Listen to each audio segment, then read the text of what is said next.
दोस्तों, जो कहानी आपको मैं सुनाने जा रहा हूँ वह हमारे दोस्त बिक्की की है। बिक्की कभी भूत प्रेत आत्मा या परछाइयों पर विश्वास नहीं करता था। कहता था ऐसा कुछ नहीं होता है। लेकिन जब वह रात आई तो वही बिक्की जिसे कुछ नहीं मानता था वह भी सन्न रह गया। कभी कभी सफर में वक्त यूं ही बीत जाते हैं। जब हम किसी दूसरे जगह पे जाते हैं, दिन ढलता है, रात गहराती है, रास्ता सुनसान हो जाता है और अचानक वो पल आता है तो जो नहीं मानता वो भी मानने पर मजबूर हो जाता है। कहते हैं जिसके साथ बीतता है वही जानता है और जो सुनता है वो बस डर के उस एहसास को महसूस कर पाता है। तो अब खामोश रहिए, सांसें थाम लीजिए, क्योंकि जो आप सुनने जा रहे हैं वह कोई कहानी नहीं, एक हकीकत है जो हुई थी बिक्की के साथ। बिक्की ने बताया कि यह कहानी तब की है जब मेरा तबादला तालेहार के एक ऑफिस में कर दिया गया था और मुझे वहां ज्वाइन करने के लिए ट्रेन पकड़नी थी।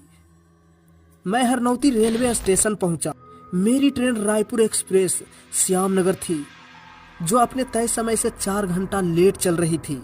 रात के लगभग 8 बजे ट्रेन स्टेशन पर पहुंची। मैं ट्रेन की बोगी में सवार हुआ। उसमें मेरे अलावा सिर्फ 2 लोग सफर कर रहे थे। इस वजह से मुझे सीट आसानी से मिल गई, मगर थोड़ी अजीब सी अनुभूति हो रही थी, क्योंकि इतना बड़ा ट्रेन में 2 ही लोग मेरे साथ चल रहे हैं। कुछ ही देर में ट्रेन खुली और लगभग 10 बजे हरनौती स्टेशन पर पहुंची। यह स्टेशन जंगल से घिरा हुआ था। शायद इसी वजह से वह स्टेशन बहुत बड़ा दिखता था। अक्सर पैसेंजर बाहर चहलकदमी करने आते थे, लेकिन उस दिन यहाँ कोई पैसेंजर नहीं उतरा। ट्रेन वहीं 20-30 मिनट रुकी रही, मगर फिर भी नहीं चली। मेरी इरिटेशन बढ़ने लगी। अगला आधा घंटा भी बीत गया था। गुस्से में मैं ट्रेन के इंजन की ओर बढ़ा ही था कि मुझे लगा कोई मेरे पीछे पीछे चल रहा है। जब मैं पीछे पलटा तो एक लड़खड़ाता हुआ आदमी मेरी ओर आता दिखाई दिया। वह ट्रेन का गार्ड ही था, मगर काफी जख्मी था और उसके सिर से खून बह रहा था। मैंने उससे पूछा, आपकी हालत कैसे हुई? वह गुस्से से बोला, दूर हट जाओ, यहाँ से चले जाओ, नहीं तो तेरा भी यही हाल होगा। उसकी तीखी आवाज सुनकर मैं एकदम डर गया और भूल गया कि वह घायल है। मैंने भी गुस्से से कहा, हाँ तो चले जाएंगे, ये ट्रेन कब तक रुके रहेगा? उस पर गार्ड ने कहा, ये ट्रेन अब कहीं नहीं जाएगी, और वह जंगल की ओर चला गया। मैं सोचने लगा, यह गार्ड जंगल की ओर क्यों गया? और रास्ता भी नहीं था, जंगल झाड़ियों से घिरा हुआ, अंधेरा, और ये गाड़ी कब चलेगा? मैं स्टेशन मास्टर के पास गया, लेकिन वह अपने कमरे में नहीं थे। वही एक बेंच पर वही गार्ड बैठा था। मैंने पूछा, ये ट्रेन कब चलेगी?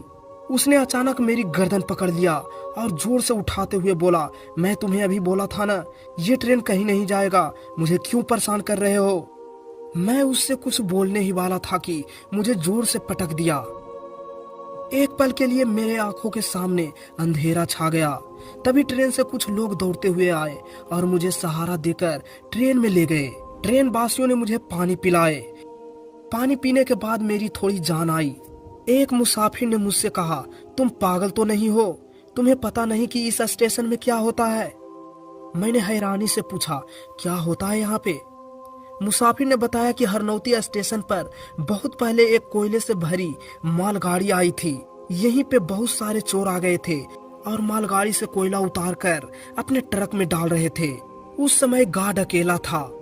उन्होंने रोकने का कोशिश किया, तभी चोरों ने कोयले के बड़े बड़े टुकड़ों से गार्ड को मारने लगा। गार्ड को ज्यादा चोट लगने पर वही मृत्यु हो गई। तब से यहाँ गार्ड का भूत यही स्टेशन पर घूमता रहता है और चोरों की तलाश में रहता है। कहा जाता है कि हरनौती स्टेशन पर शाम 4 बजे के बाद कोई भी रुकता नहीं है। वही यह जंगलों के बीच एक शमशान जैसा स्टेशन बन गया है। इस कहानी को सुनकर मेरी आंखों पर विश्वास करना मुश्किल था। पहले मैं भूत प्रेत में विश्वास नहीं करता था और आज भी पूरी तरह से नहीं करता हूँ, मगर उस दिन जो मैंने देखा वह मेरे अनुभव कभी नहीं भूल पाएगा। तो दोस्तों, यही थी बिक्की की हरनौती स्टेशन वाली सच्ची और रहस्यमयी कहानी। कभी कभी जो दिखाई देता है वो सच नहीं होता है, और जो सच होता है वो कभी किसी को दिखाई नहीं देता। अगर यह वीडियो आपको पसंद आई हो तो कृपया करके चैनल को सब्सक्राइब कर ले। वीडियो को लाइक और शेयर करें ताकि ऐसे ही डरावनी और रहस्यमयी कहानियां आप तक पहुंचता रहे। तो चलो फिर मिलेंगे नई कहानी के साथ।